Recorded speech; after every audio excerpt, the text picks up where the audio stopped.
मेरे पापा को लगा कि मैं पेट से हूँ। बदनामी के डर से पापा ने मेरी शादी नौकर से करवा दी। मैं बेकसूर थी। पर जब शादी के 6 महीने बाद ही मुझे बच्चा पैदा हुआ तो बच्चे को देखकर मेरे होश उड़ गए, क्योंकि ये बच्चा तो मेरे। मैं थकी हारी कॉलेज से आई तो घर पर पापा को देखकर हैरान थी, क्योंकि पापा तो इस वक्त ऑफिस में रहते थे। आज भरी दोपहर में घर कैसे चले आए? गर्मी और पसीने की वजह से मेरी हालत बहुत खराब थी। पापा ने मुझे गहरी नज़र से देखा, जैसे कि वो मेरे अंदर कुछ झांकना चाहते हों, और मुझे देखते ही बहुत अजीब गरीब लफ्ज़ों में पूछने लगे, मानसी, आज तुम्हें कॉलेज से आने में इतनी देर क्यों हो गई? पापा की बातों से मैं हैरान परेशान उनके सामने बैठ गई और बताने लगी कि आज कॉलेज में एक्स्ट्रा क्लास थे, इसलिए मुझे घर आने में देर हो गई। पापा ने सर से पांव तक मेरी तरफ देखा और कहने लगे, बस इतनी सी बात? मुझे उनका ये पूछने का अंदाज बिल्कुल अच्छा नहीं लगा, पर यह कोई नई बात नहीं थी। काफ़ी सालों से मैं उनके इस रवैये से परेशान थी। पापा को मेरी बातों पर बहुत कम ही यकीन होता था। वो इस तरह सवाल करते जैसे मैं उनसे कुछ छुपा रही हूँ। मैंने कहा, हाँ पापा, बस इतनी सी बात थी। आखिर क्या बात हो सकती है? ड्राइवर मेरे साथ होता है, आप चाहें तो उससे भी पूछ सकते हैं। मुझे कॉलेज ले जाने और लाने वाला ड्राइवर 24 से 25 साल का जवान लड़का था। उसका नाम आलोक था, लेकिन पापा को उस पर बहुत ज्यादा भरोसा था। इससे पहले उसका बाप हमारे यहाँ नौकरी करता था। वो लोग बहुत शरीफ लोग थे। जब से मैंने कॉलेज जाना शुरू किया था, आलोक ही मुझे ले जाने और ले जाने की जिम्मेदारी उठा रहा था। इतना यकीन दिलाने के बाद पापा को किसी तरह मेरी बातों पर भरोसा हुआ। फिर उन्होंने कहा, ठीक है, कमरे में जाओ और फ्रेश हो जाओ, फिर साथ बैठकर खाना खाते हैं। मुझे अपने पापा का ये अंदाज बिल्कुल अच्छा नहीं लगा। कहने को तो वो मेरे बाप थे, पर प्यार करना तो बहुत दूर की बात, वह मेरे साथ बहुत सख्ती से पेश आते थे। मेरी हर छोटी से छोटी हरकत पर उनकी नज़र होती थी। रात में तो वो कई बार मेरे कमरों में चक्कर लगाया करते थे। पता नहीं क्यों पापा को मुझ पर भरोसा नहीं था। जब मेरा गुस्सा थोड़ा ठंडा हुआ तो मैं फ्रेश होकर बाहर खाना खाने डाइनिंग टेबल पर आकर बैठ गई। पापा बार बार मेरी तरफ देख रहे थे। ऐसा लगता था वो मुझसे कुछ कहना चाहते हैं। मैंने कई बार उनसे पूछा भी कि आखिर क्या बात है, पर उन्होंने मेरी बातों का कोई जवाब नहीं दिया। जब से माँ इस दुनिया से गई थी, पापा ने ही मुझे पाल पोस कर बड़ा किया था। माँ की मौत के वक्त मेरी उम्र लगभग 10 साल की थी, पर अब मेरी उम्र 17 साल की हो गई थी। पापा हर वक्त मेरे साथ सख्ती से पेश आते। उनके इस रवैये से मैं अपने ही घर में घुटन महसूस करती। कॉलेज में मेरी एक दोस्त थी, श्वेता। उससे मेरी गहरी दोस्ती थी। कभी कभार मैं श्वेता के घर चली जाती। श्वेता का एक भाई था, आशुतोष। जब मैं श्वेता के घर जाती, आशुतोष भी हम लोगों से बातें करने लगता। कभी कभी आशुतोष श्वेता को कॉलेज छोड़ने आता। आशुतोष की बातों से लगता कि वो मुझे पसंद करता है। वह एक अच्छा लड़का था, लेकिन पापा के खौफ से मैं कोशिश करती उससे दूर ही रहूं। लेकिन एक दिन मेरी बदकिस्मती थी कि क्या थी मुझे नहीं पता। पापा मेरे पीछे कॉलेज आ गए और उन्होंने आशुतोष के साथ मुझे बात करते हुए देख लिया। पापा मेरे कॉलेज क्यों आए थे यह तो मुझे नहीं पता, पर उस दिन से मेरी जिंदगी में कयामत आ गई। आशुतोष के साथ बात करते देख गुस्से में पापा ने मुझे गाड़ी में बिठाया और अपने साथ घर लेकर चले आए। उस दिन से पापा ने मेरा कॉलेज आना जाना बंद करवा दिया। उन्हें शक था कि आशुतोष के साथ मेरा रिश्ता है। मैंने पापा को लाख समझाने की कोशिश की, पर पापा ने मेरी एक न सुनी और गुस्से में मुझसे कहने लगे, मैं अपनी इज्जत को दांव पर लगते नहीं देख सकता। तुमने मेरे भरोसे को तोड़ा है। तुम्हारी माँ के गुजरने के बाद मैंने हर दिन तुम्हारी फिक्र में गुजारा है। इतनी पाबंदियों के बाद तुमने आज मेरे मुंह पर कालिक लगा दी।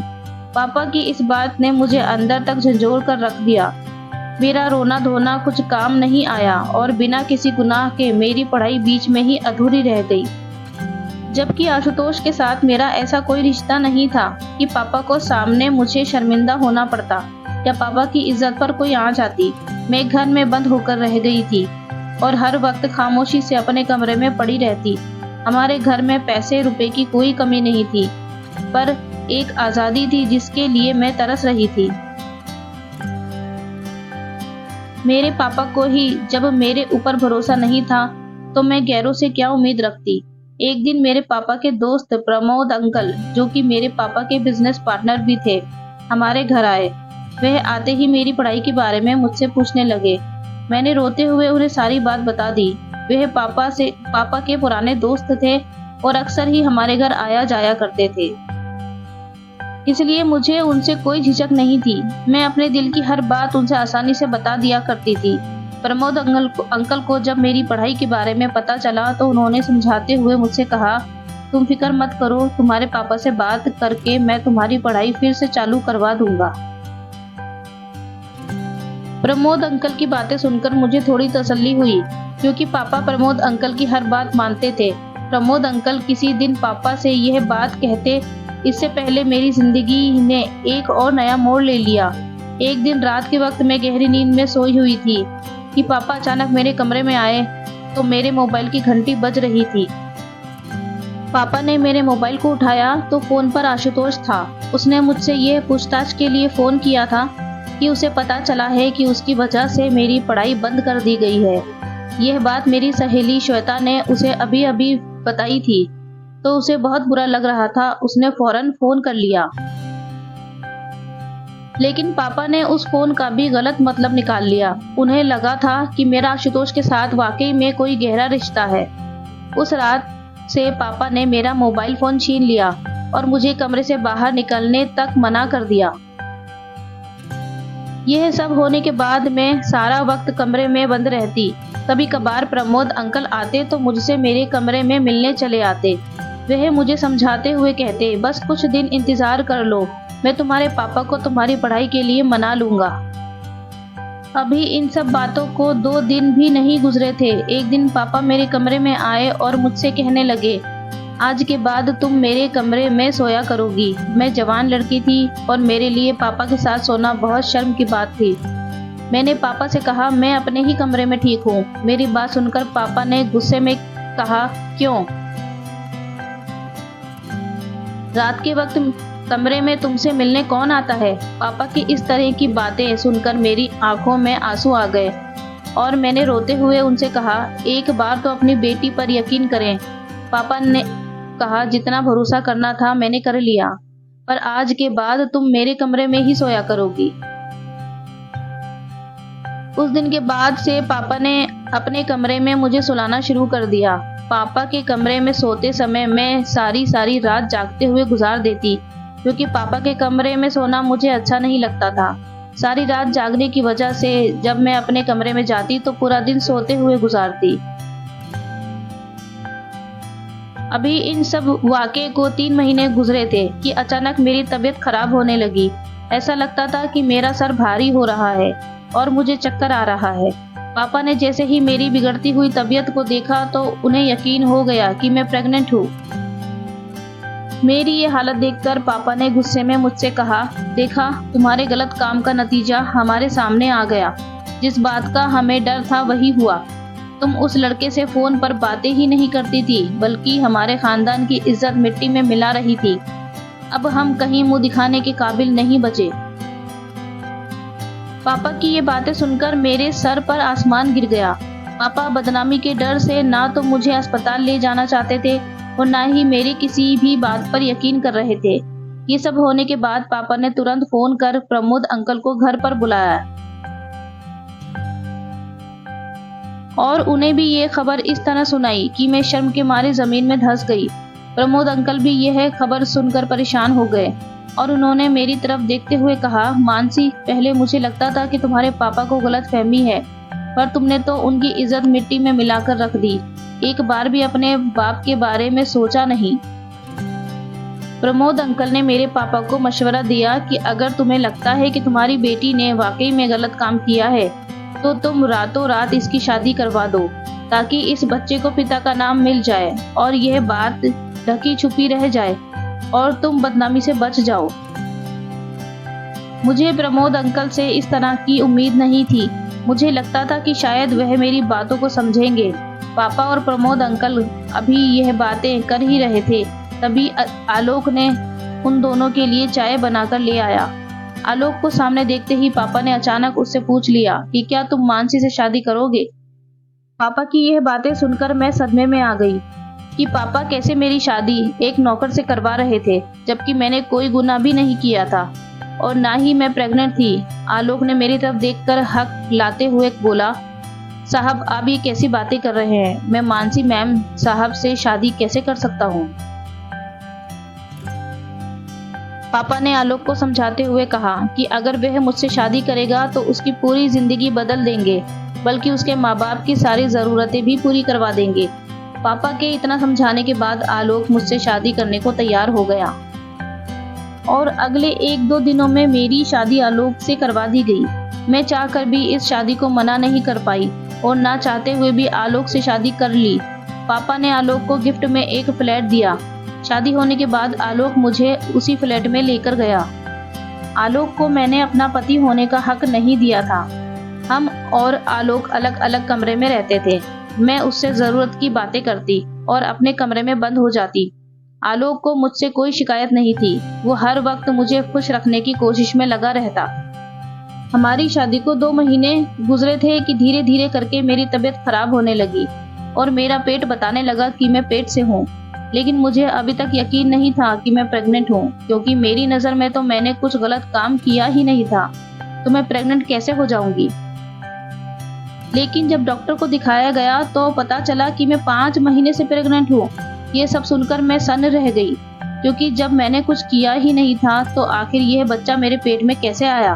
घर आने के बाद आलोक अब पहले से ज्यादा मेरा ख्याल रखने लगा। आलोक मुझे हर वक्त खुश रखने की कोशिश करता। उसका इस तरह प्यार देखकर शायद धीरे धीरे मुझे भी उससे प्यार हो गया था, क्योंकि पहली बार मैंने अपनी जिंदगी में ऐसे शख्स को देखा था जो मेरी हर बात मानता और बिना किसी स्वार्थ के मेरे आगे पीछे लगा रहता। आलोक ने कभी भी मेरे पेट में पल रहे बच्चे के बारे में मुझसे कोई सवाल नहीं किया था। वे बहुत ही निस्वार्थ और नेक दिल इंसान था।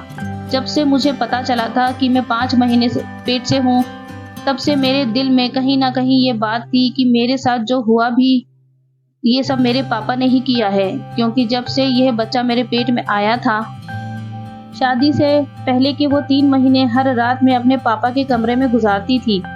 मेरे दिन कुछ इसी सोच विचार के साथ गुजर रहे थे कि कुछ दिन बाद मेरा 9वां महीना पूरा हुआ और मेरे पेट में दर्द होने लगा। मुझे जल्दी से हॉस्पिटल ले जाया गया। हॉस्पिटल जाने के बाद पता चला कि डिलीवरी का वक्त आ गया है।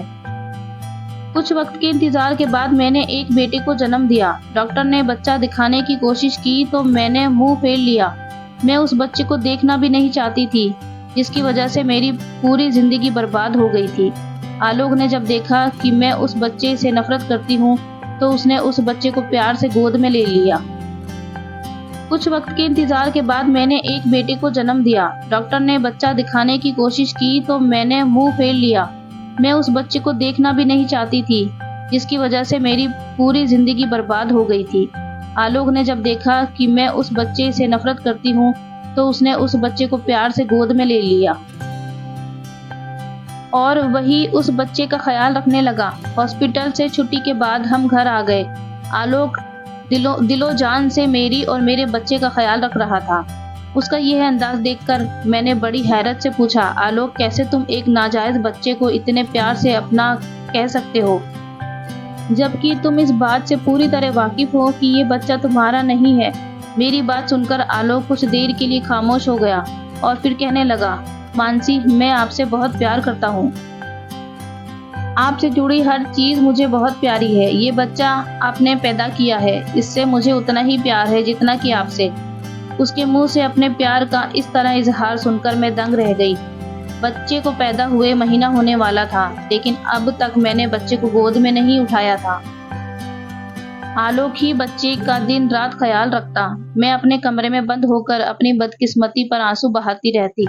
मैं उस बच्चे को हरगिज अपनाना नहीं चाहती थी। एक दिन मैं अपने कमरे में बैठी हुई रो रही थी कि आलोक मेरे पास आया और मुझसे कहने लगा, मानसी जी मुझे आपका यह दुख देखा नहीं जा रहा है।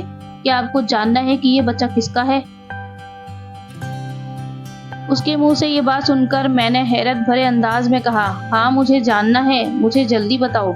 आलोक ने कहा, मैं आपको सब कुछ बताऊंगा, पर इसके लिए आपको मुझसे एक वादा करना होगा। मैंने कहा, क्या? यही कि ये सच्चाई जानने के बाद आप इस बात को अपने दिल में दफन कर लेंगी और किसी को नहीं बताएंगी, क्योंकि यह बात किसी को पता चली कि बच्चा किसका है तो हमारे बच्चे के भविष्य पर बहुत बुरा असर पड़ेगा। और इसमें इस मासूम का क्या कसूर? मुझे किसी भी हालत में सच्चाई जाननी थी, इसलिए मैंने आलोक से वादा किया, ठीक है, जैसा तुम कहते हो मैं वैसा ही करूंगी। पर आलोक के मुंह से सच्चाई जानने के बाद मेरे पैरों तले जमीन खिसक गई, क्योंकि इस बच्चे का बाप वह इंसान था जिस पर मैं खुद से भी ज्यादा भरोसा करती थी। मेरे बच्चे के पिता प्रमोद अंकल थे, और प्रमोद अंकल यह सब मेरे साथ मेरे पापा की प्रॉपर्टी हड़पने के लिए करते थे। प्रमोद अंकल शुरू से ही मेरे पापा को मेरे प्रति भड़काते थे, इसलिए मेरे पापा मेरे ऊपर भरोसा नहीं करते थे। आलोक ने बताया कि एक दिन प्रमोद घर पर आए तो आलोक के सिवा घर पर कोई नहीं था। शायद उस दिन मेरे सर में बहुत तेज दर्द था और मैंने आलोक से चाय बनाने को कहा था।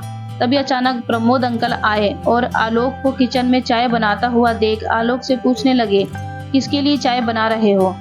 जब उसे पता चला कि आलोक मेरे लिए चाय बना रहा है तो उसने किसी बहाने से आलोक को जरूरी काम के लिए बाहर भेज दिया और बोला, तुम जाओ, मानसी को चाय मैं दे दूंगा। आलोक ने जब यह बात मुझे बताई तो मुझे याद आया कि एक दिन प्रमोद ही मेरे लिए चाय लेकर आया था। मुझे क्या पता था कि पिता समान होने के बावजूद वह मेरे साथ ऐसा करेगा। मैंने बेझिझक उसके हाथ से चाय ली और पी ली, और चाय पीते ही मुझे नींद आ गई थी। नींद नहीं बल्कि मैं बेहोश हो गई थी।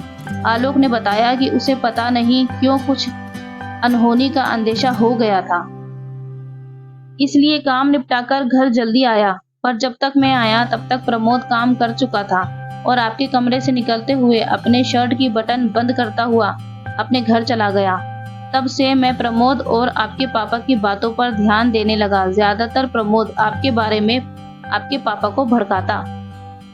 मैं चाहता तो ये सारी बातें आपसे और आपके पापा से बता सकता था, लेकिन मुझे पता था कि मुझ जैसे नौकर की बातों पर कौन भरोसा करेगा। पर आपके साथ जब आपके पापा सख्ती से पेश आते तो मुझे बहुत बुरा लगता।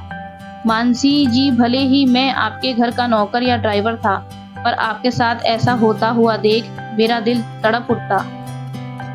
बल्कि यूं कहें कि आपकी परेशानी देखकर शायद मुझे आपसे प्यार हो गया था, और इसलिए जब उस दिन आपके पापा ने मुझसे पूछा कि तुम मानसी से शादी करोगे तो मैं बेझिझक तैयार हो गया, क्योंकि मुझे पूरा विश्वास था कि मैं आपको अपनाने के साथ साथ आपके बच्चे को भी अपना लूंगा, क्योंकि मैं आपसे दिल से प्यार करता हूँ। और इन सब में इस मासूम का क्या कसूर जो इसे सजा मिले? मैं और आलोक अभी यही बातें कर रहे थे, तभी मेरा बेटा जो गहरी नींद में सोया हुआ था उसकी आंखें खुल गई और वह रोने लगा। आलोक ने जबरदस्ती बच्चे को मेरी गोद में डाल दिया तो ममता से मेरा दिल तड़प उठा और मैंने उसे सीने से लगा लिया और फूट फूट कर रोने लगी। मैंने आलोक से कहा, आलोक, जैसे मैंने तुमसे वादा किया था कि मैं यह बात किसी को नहीं बताऊंगी, वैसे ही तुम भी मुझसे एक वादा करो कि प्रमोद की यह घिनौनी करतूत तुम मेरे पापा को बताओगे, ताकि उन्हें भी तो पता चले कि उनकी बेटी के साथ गलत करने वाला कौन है।